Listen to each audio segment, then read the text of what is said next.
Okay, so I want to do a quick little video detailing how I designed and made this acrylic light.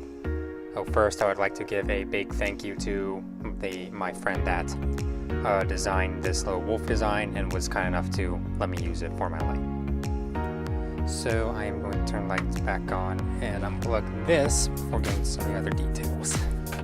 Here we go. Turn the brightness up. Okay, so first of all, the acrylic, there's nothing special about this. It's just 3mm acrylic that I laser engraved and laser cut.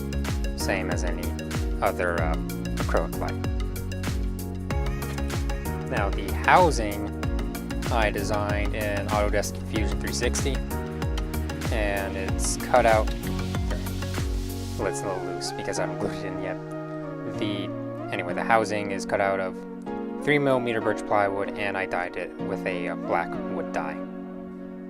Now, so before I get to the electronics that you might have seen there when I slid the lid off, I want to go over my first version. So the first version I made, I originally used the 12-volt LED tape and soldered in I believe it's 5.5mm barrel jack connector. And to be honest, this method worked extremely well. It achieves the same basic results as the one that I made a custom PCB for. And if you wanted to say make a one-off for yourself or a friend, this would work fantastically.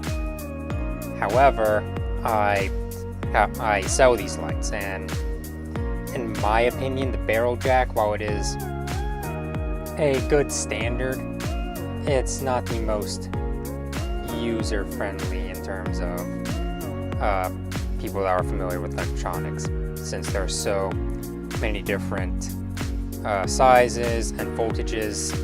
I didn't want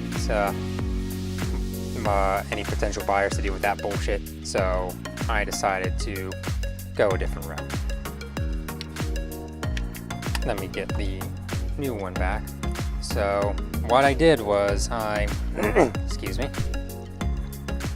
made a custom PCB, and so that I could use a standard 5-volt micro USB port, and it works well. I mean, it's a simple circuit, of course it's gonna fucking work well. So what I did to make the PCB was I painted a copper board black and threw it into my laser cutter, engraved the areas that I want etched. That's all I have on hand.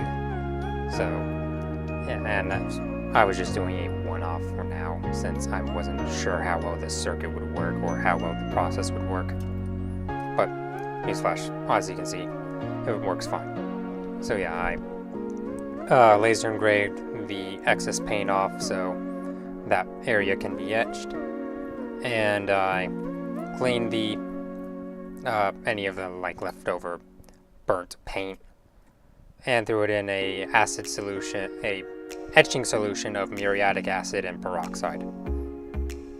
And I'll include a link to the video that really helped me with this method in the description below, and because I'm sure it might give you guys some good ideas.